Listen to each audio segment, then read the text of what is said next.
ब्रह्मज्ञान, गया श्राद्ध, गौशाला में मृत्यु तथा कुरुक्षेत्र में निवास, ये चारों मुक्ति के साधन हैं। ब्रह्मज्ञानम, गया श्राद्धम, गोगृह मरणम तथा वासा पुंसाम कुरुक्षेत्रे मुक्ति रेशा चतुर्विधा।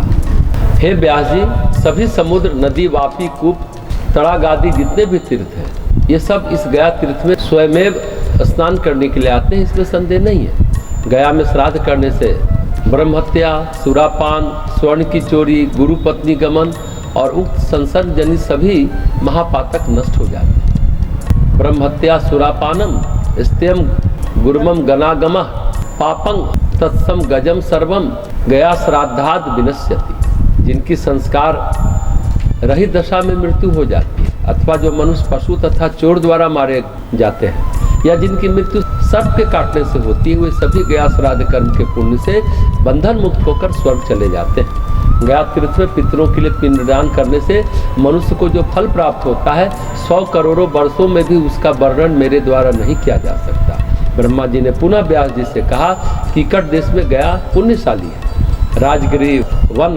तथा विषय चारण परम पवित्र है, एवं नदियों में पूना नामक नदी श्रेष्ठ है। गया तीर्थ में पूर्व, पश्चिम, दक्षिण तथा उत्तर में मुंडपृष्ठ नामक तीर्थ है, जिसका मान 2.5 कोस विस्तृत कहा गया। गया क्षेत्र का परिमाण 5 कोस और गया सिर का परिमाण 1 कोस है।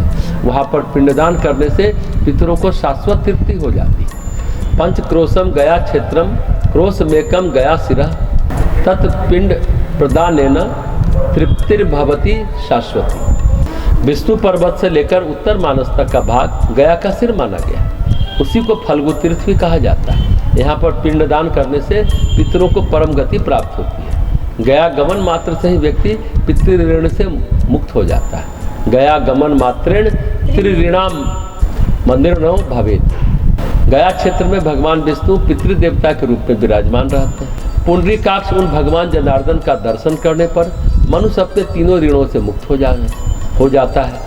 गया तीर्थ में रथ मार्ग तथा रुद्ररूप आदि में कालेश्वर भगवान केदारनाथ का दर्शन करने से मनुष्य पितृऋण से विमुक्त हो जाता है।